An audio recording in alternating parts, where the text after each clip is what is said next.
am na leneen lu taxoon ñuy teel a yeewu lu dul julli kese grasse matinée ba ci julli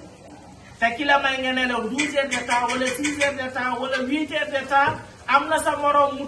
tëddandoog yow gënoon la wér ëpp le la loo yore mais yeewuwul yàlla mi la may nag nga nelaw ba 5 heures yaa xay ci boo goree nga war a yeewu bu dee sangu nga sang bu dee jàpp nga jàpp bu dee leneen nga def ko dem waajali waxtu yi jox sa borom li mu moom nga doog a dellu si waat wuti say soxla mbokk yi nañ leen góorgóorlu ndax in kullu man fi samawati wal ard illa aati rahmana abda laqad ahsaahum wa addahum adda yàlla nee na amul kenn ku ma bind muy dox ci kaw àdduna lu dul bisa gi jot rek di yawmal xiyaam ñoom ñépp ñu ñëw dajaloo sama kanam ñoom ñépp ñu nekk ay jaam xamoo cër yi lu mu rëy rëy garaat yi lu mu rëy rëy martaba yi lu mu rëy rëy ñoom ñépp ay jaami yàlla rek lañu te bu ëllëgee yawmal xiyaam ku ñëw rek jaam rek ngay nekk te laqad ahsaahum wa addahum adda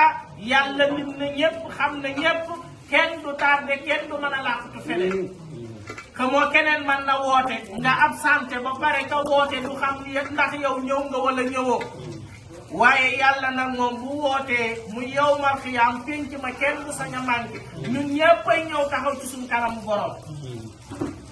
yawma tubla sarair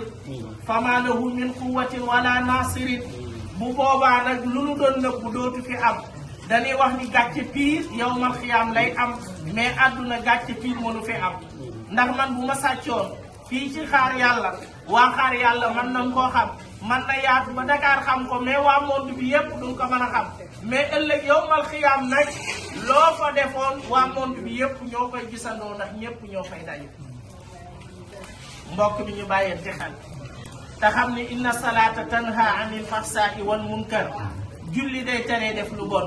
gis nga boo dee julli nga normal boo fa jógee doo jëw boo fa jógee doo sàcc te léegi da ngay dugg ci jàkka ji jënd maraakis yu bees nga duggandoog nit nga julli sëlmal génn di laajte say dàll nga dem ci jàkka ji sa porte-monnaie wadd nga génn doo ko gis sa téléphone dugg nga mu